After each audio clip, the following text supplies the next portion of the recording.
ഇവിടെ മൊത്തത്തിൽ ക്രൗഡ് ആയതുകൊണ്ട് ഞാൻ ഇവരുടെ നടുക്ക് ഇരുന്നിട്ടാണ് വീഡിയോ ചെയ്യുന്നത്. ലൈറ്റിന് വേണ്ടിയാണ് ഫ്രണ്ടിലേക്ക് വന്നത്.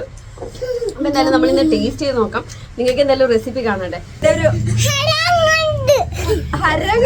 ഹരംകൊണ്ടെന്ന് പറഞ്ഞാൽ ഞങ്ങളുടെ നാട്ടിൽ അടിപൊളി എന്നാണ് കേട്ടോ അർത്ഥം. അപ്പോൾ അടിപൊളിയായിട്ടുള്ള ഈ ഒരു സംഭവത്തിന് ഞാൻ പറഞ്ഞത് ഇത് ഈ ഒരു കുട്ട് എന്ന് പറഞ്ഞിട്ട് പ്രൊഡക്റ്റാണ്. അപ്പോൾ ഈ കിറ്റിൽ വരുന്നത് 3 ടൈപ്പ് ഓഫ് ബിരിയാണിയാണ്. അപ്പോൾ ഒന്ന് ഡിണ്ടുഗൽ ബിരിയാണി, പിന്നെ ആമ്പൂർ ബിരിയാണി, പിന്നെ അതേപോലെ വെഡ്ഡിങ് ബായ് ബിരിയാണി.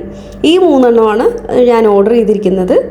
250 ഗ്രാംസ് ആണ് ഒരു റൈസിൻ്റെ ഒരു കിറ്റ് ഉള്ളത്. പിന്നെ അതേപോലെ പേസ്റ്റ് ഉണ്ട്, ബിരിയാണി പേസ്റ്റ്, പിന്നെ ഒരു സീസണിങ് ഓയിൽ. ഇത് നമുക്ക് വെഡ്ഡിങ് ബൈ ബിരിയാണിയാണ് ഇന്ന് ചെയ്യുന്നത്. അപ്പോൾ റൈസ് നല്ല രീതിയിൽ കഴുകിയിട്ട് സോക്ക് ചെയ്യാൻ വെച്ചു. ഇതിലേക്ക് റെഡി ടു യൂസ് പേസ്റ്റ് എടുത്തിട്ട് നമ്മുടെ കുക്കറിലേക്കാണ്, കൂടുതലും തമിഴ്നാട് ബിരിയാണിയൊക്കെ കുക്കറിലൊക്കെയാണ് ചെയ്യുന്നത്. അപ്പോൾ കുക്കറിലേക്ക് ഇട്ടിട്ട് നമ്മൾ എടുക്കുന്ന മഷ്റൂം അതും കൂടി മിക്സ് ചെയ്തിട്ട് അത്യാവശ്യം വേവാൻ വെക്കണം. ചിക്കനൊക്കെ ആണെങ്കിൽ അത്യാവശ്യം വേവിക്കണം. അങ്ങനെ ഒരു 2 വിസിലാണെങ്കിൽ ചിക്കൻ വേവിച്ചതിന് ശേഷമാണ് നമ്മൾ സോക്ക് ചെയ്ത് വെച്ചിരിക്കുന്ന റൈസ് ഇട്ട് കൊടുക്കാൻ പാടുള്ളൂ.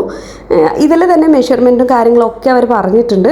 ആ ഒരു ഇൻസ്ട്രക്ഷൻ പോലെ തന്നെ നമ്മൾ വെള്ളം ആഡ് ചെയ്ത് കൊടുത്താൽ മതി. സെക്കൻഡ് വിസിലിന് തന്നെ സംഭവം റെഡിയാവും. എന്നിട്ട് ആദ്യം പറഞ്ഞ സീസണിങ് ഓയിലും കൂടി ഒഴിച്ചു കൊടുത്തിട്ട് ഒരു 2 മിനിറ്റ്സ് കൂടി വീണ്ടും വെയിറ്റ് ചെയ്തിട്ട് സെർവ് ചെയ്യാം. നല്ല ടേസ്റ്റിയാണ്, ഭയങ്കര സിമ്പിളാണ്. 15 മിനിറ്റ്സ് കൊണ്ട് ഇത് നമുക്ക് റെഡിയാക്കി കിട്ടും. അപ്പോൾ നല്ലൊരു വീഡിയോ ആയിട്ട് കാണാം. ബൈ.